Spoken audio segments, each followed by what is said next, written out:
The real estate industry is in a state of significant flux. Interest rates are low.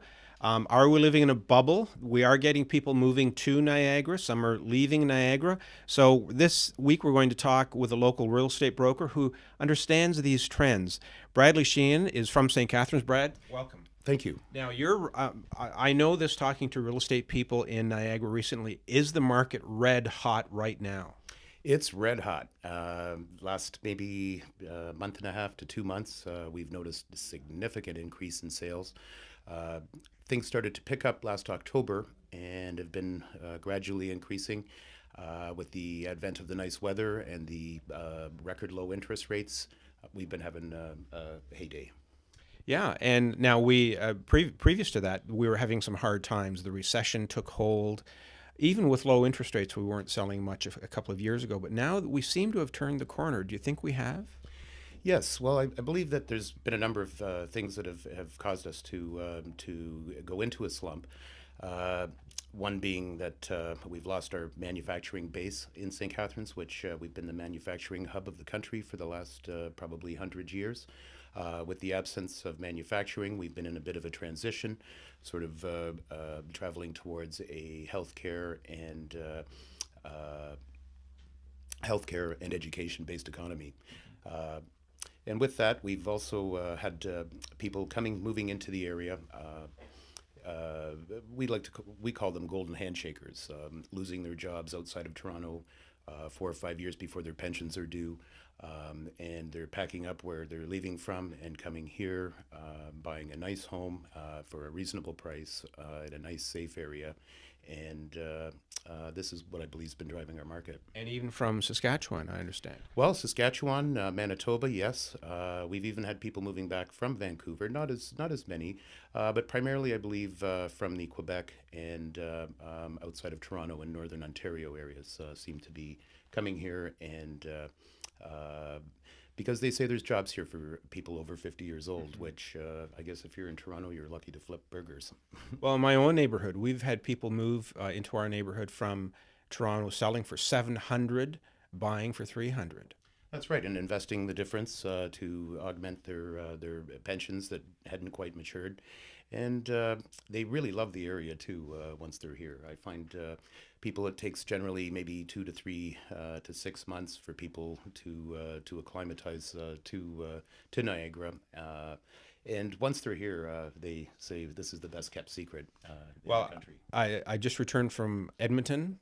I don't want to live in Edmonton. I want to live here. That's right.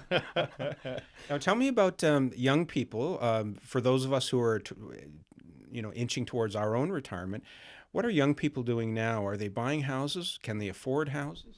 Yes, well, the interesting thing now is there appears to be a big surge back into rental properties and income properties. I guess with the stock market being quite sluggish, 2 steps forward, 1 step back, 2 steps back, 1 step forward. I believe that the public is now looking at perhaps having something winding down an amortization on a rental property is becoming much more attractive again. So, my sense is that many young people simply cannot afford the higher house values that have arisen in the last few years. Well, that's somewhat true. I find that with the record low interest rates, people can qualify for a home.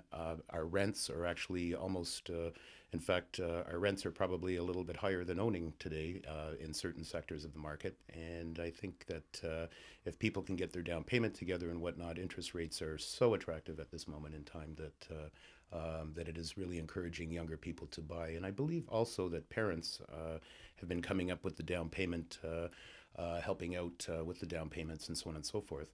But we've been told for a number of years that for a city of our population, or Niagara, with our population here, that we have amongst the lowest priced housing in all of Canada.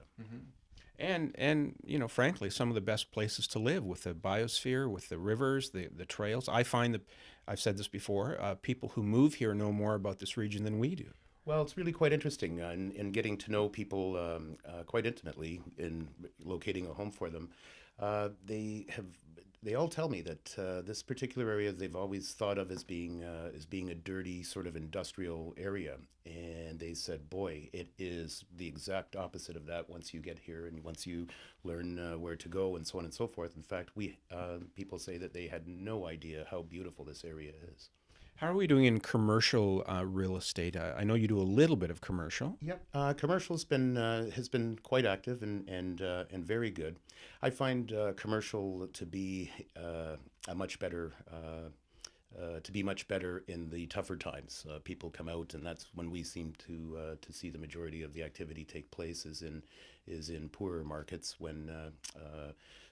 People come out to speculate, and so commercial has been holding steady, but I don't not as good as it was perhaps maybe 6 or 8 months ago.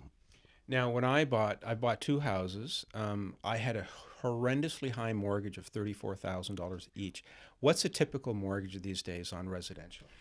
Well, I find it typically right in around the average price, which is some hovering somewhere around 208 to 215,000, um, and I believe that that would probably be about the average mortgage. It seems to coincide with our average price. Do you think we're in a bubble? Absolutely not. I think we were in a bubble to a certain extent, and I think that we're now being discovered, and that people we haven't reached a critical mass of people learning more about this area, and to sort of buck the idea of that we are an industrial sort of lunch pail, kind of town.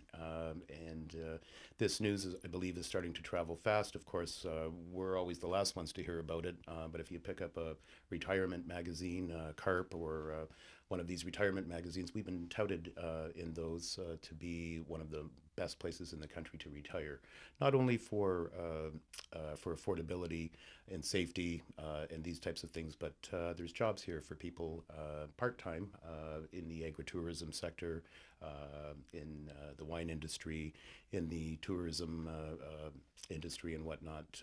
There are good part-time jobs to augment an immature pension. It would seem to me, Brad, that one of the nice things that retiring parents can do for their kids is to financially get them started on real estate. I believe so. I believe that if you're paying a mortgage rather than rent, paying somebody else's mortgage, I also believe that it is now significantly less to own your own home. If you're savvy, get out there and find a nice property that might need a little bit of updating and so on and so forth. I find that our prices throughout the last couple of years, where we have been flat, have remained quite strong. And we really haven't lost a lot of ground. However, properties that may require some updating here and there, which represents a large sector of our market, being our average age of a property here or a home here is probably in the 40 to 50-year-old range. There's lots of great opportunities out there. Those homes that do require some updating and so on and so forth tend to sell for a little bit less and reflect the work that they need. So somebody getting in now, hey, we have to live somewhere, and best building that equity and having something at the end of the day. Let me talk about some of the practicalities of presenting your house. What are people looking for when they look at a house for the first time? People are looking for clean and well cared for. It's quite interesting because a lot of people sort of get lost in the decor, that might be in the 70s or from the 80s. These properties are actually, most of them, in great shape, but a lot of people can't see beyond the geometric wallpaper or Right. the Laurel Ashley prints or Right. these types of things on the walls. And these types of properties I find are just tired and need an uplift. Just put a brand new front door on the house. Looks great. Yeah. Brad, thanks very much for coming. My pleasure. All right. So there you go. Will you buy this year? Will you help your kids out as they buy?